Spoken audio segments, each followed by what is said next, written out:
but to shed more light on the role artificial intelligence can play in empowering medical professionals and oncologists such as yourselves to transform this very aspect of patient care altogether. Next, please join me in welcoming on stage a very special guest, the co-founder and chief technology officer of Dozee, Mr. Gaurav Parchani. Huge round of applause, please, ladies and gentlemen. What do we feel when we read Mission Zero Code Blue, right? It seems like, oh, you're talking about climbing the Mount Everest without an oxygen cylinder, right? It's not possible. Oh, it's far-fetched, right? It seems like a dream, right? These are really the phrases that I've heard when we've spoken about Mission Zero Code Blues, right? But should it be that, right? Shouldn't this be our Mount Everest, or shouldn't this be our target in essentially saying no patient which was avoidable, or no patient goes through a code blue, no patient goes through an adverse event that was avoidable or preventable? Yes, there are unfortunate events that are not really avoidable. Professor Devatya did talk about them, but in majority of cases, we have hours of time. And I'm going to be presenting some data also to showcase that with our experience that yes, we have hours of time before our human body shows signs that can be picked up quite easily, and we can predict that this patient is going into further deterioration and needs some care. We've reimagined patient monitoring. Patient monitoring till now is imagined by probes on a patient, right? Whether it's ECG probes, SpO2 probes, and majority of you spend most of your time in ICUs, right? And you really know about how patient monitoring is both non-invasive and invasive work. But these are very cumbersome for patients, right? In ICU, yes, the patient doesn't move around, but outside the ICU, patients are ambulatory. They'll go get to the washroom, come back, or they go for an X-ray and come back, right? And this is when, if we start putting these probes again and again on patients, we're going to increase the operational workload on our healthcare professionals and nurses by many folds by putting in, again, installation of these probes, wires, and all of those things. And at the end of the day, this has a very detrimental effect on patient quality. Today, we're talking particularly about cancer care patients, where mental health plays an important role as well, right? That makes them feel like, yes, I'm in a hospital setting and there are a lot of wires on top of me, right? How do we get data without bothering the patients, without maintaining a very good patient experience, and also not adding burden to our healthcare professionals? So we reimagined it as non-contact vital gathering solutions. So we re-engineered completely, and we worked on piezoelectric sensors, and I'm going to talk about it. The base of the technology is ballistocardiography, and if you look at the literal translation of ballistocardiography, ballistic means movement, cardiac is obviously heart, graphy is measuring. So it's the literal translation, which means measuring the movement of the heart, right? This was invented in 1877, so it's not a very new technology. And in fact, it was actually used in 1960s by NASA to put it in the astronaut space suits as well, to monitor their cardiac activity as well.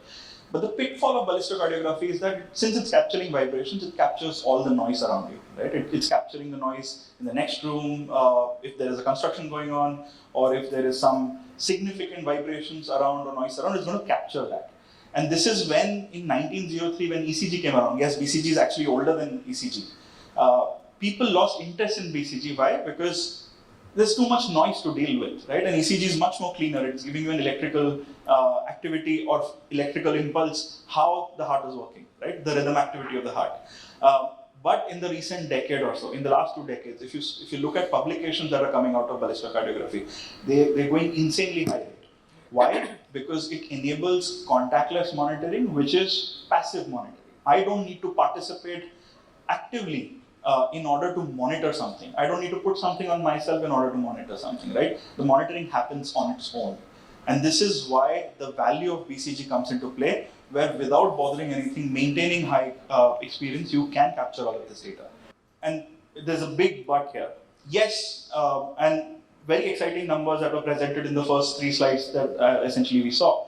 And I firmly believe, with the adoption that I've seen across the country for patient monitoring, that this is definitely the new standard of care. If not today, tomorrow definitely is going to become the new standard of care. It still doesn't solve for specificity, right? It solves for sensitivity. You're going to see 100% sensitivity, 91% sensitivity. It's going to cover all patients. But it's still going to generate alerts on patients who don't require any sort of intervention. You're going to go there, verify, yes, the heart rate is over 110, but it's okay, I can keep the patient under observation, right? We're going to go and say that yes, the blood pressure is reaching 160 by 80, but yes, I can still wait, and we can still observe the patient, right? How do we become way more specific? The system that we essentially have today does wonders over the current standard of care. We could decrease our code blues by up to 60 to 80%. Some of our partner hospitals have actually done that and showcased in their evidences. But how do we go one step beyond and make it really, really usable by you guys by making sure that we're very, very specific? And this is where the real AI power comes, right? All the tiers, all the news, everything that you essentially see is based on heuristics. We have thousands and thousands of patients. We've broken them down into tiers. We've identified that these are the alerts, and we've identified the best. We've drawn a line where this gives us the best results, but it doesn't mean perfect results. So how do we go there? And this is where AI actually comes in. The idea essentially here is that why should I just look at numbers? Why should I just look at vitals, right? It is the human capacity or human limit of only looking at numbers, and that too a few numbers every few hours, and that too boiling them down to a single score, right? Because humans find it difficult to comprehend 8,000 values a minute, right? Or 8,000 values an hour. And how do I make sure that machine doesn't have that sort of a limitation?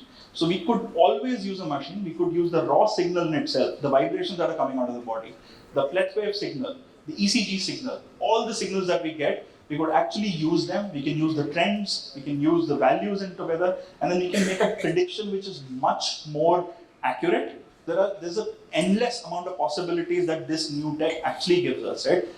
Believe me when I say that we've just scratched the surface. There's much more room to go, right? And I really believe that it cannot happen. Until now, it has not happened.